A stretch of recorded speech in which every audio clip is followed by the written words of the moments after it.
অলংকার বা গহনার কথা বলেন যদি স্বর্ণ হয়, আর যদি সেটা নিসাব লেভেলের উপরে থাকে 85 গ্রাম স্বর্ণ বা তার চেয়ে বেশি, তাহলে জাকাত বাধ্যতামূলক।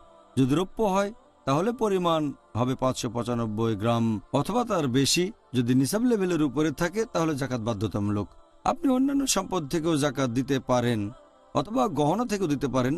যদি অন্য কোনো উৎস থাকে সেখান থেকে দেবেন প্রত্যেক বছরই 2.5% সেই স্বর্ণ অথবা রৌপ্য গহনার যে দাম আসে। যদি টাকা না থাকে তাহলে তার হয়ে অন্য কোনো আত্মীয় দিয়ে দিতে পারে, হতে পারে তার বাবা, ভাই, মা, যে কোনো আত্মীয় দিতে পারে। তবে যদি তার টাকা বা আত্মীয় স্বজন না থাকে তাহলে সেই গহনার কিছু অংশ বিক্রি করতে হবে। ধরেন সে তার গহনা থেকে 2.5% বিক্রি করে সেখান থেকে জাকাত দিল, এটা বাধ্যতামূলক অবশ্যই দিতে হবে প্রত্যেক বছর। আচ্ছা, ধন্যবাদ। আল্লাহু আল্লাহু আল্লাহ।